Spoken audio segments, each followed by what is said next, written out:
দিতে দিতেই তারপর চলে এসেছিলো মেকআপের দাদাগুলো। আর আমি কিন্তু বসে পড়েছিলাম হেয়ার ক্রিমের জন্য। আর আমাদের আরেকটা বোন বসেছিল, মামুন কিন্তু বসে পড়েছিল মেকআপ করার জন্য। এরপরে কিন্তু বসে পড়েছিল নিশা। এরা সবাই কিন্তু আমার থেকে ছোট, আমার বোন হয়। তো ও কিন্তু কালীর রূপ নিয়েছিল সেদিন। কিন্তু আমরা প্রত্যেকেই দেবী দুর্গার এক একটা রূপ নিয়েছিলাম, সেজন্যই আর কি মেকআপ আর্টিস্ট দিয়ে আমরা মেকআপ করেছিলাম। তো দেখো এখানটাতে কেমন একটা মনে হচ্ছে সাদা ভূতের মতো, আসলে এখানে কিন্তু সেট করছিল মেকআপটা আর কি। তো দেখো আস্তে আস্তে কিন্তু আমার পুরো মেকআপটা হয়েও গেল।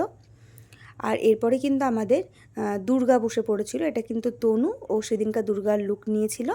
তো দেখো এর মধ্যে কিন্তু আমার সাজগোজ মোটামুটি সব কমপ্লিট হয়েই গিয়েছিল। এরপর গয়নাগাটিও মোটামুটি সব পরে নিয়েছিলাম। আচ্ছা কেমন লাগছে এখানটা আমার কিন্তু অবশ্যই জানিও।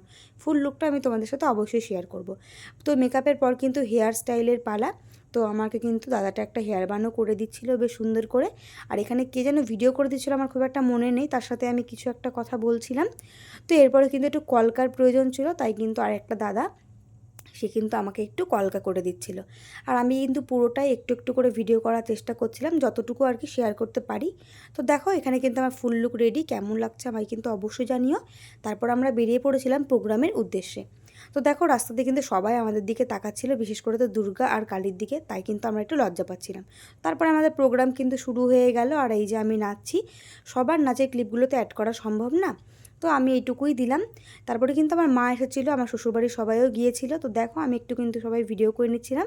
তারপর চলে গেছিলাম চাউমিনের দোকানে। মা কিন্তু চাউমিনের জন্য টাকা দিয়েছিল। চাউমিন নিয়ে কিন্তু চলে এসেছিলাম বাড়িতে। আর রাতে কিন্তু ডিনারটা সেরেছিলাম সেই চাউমিন দিয়েই।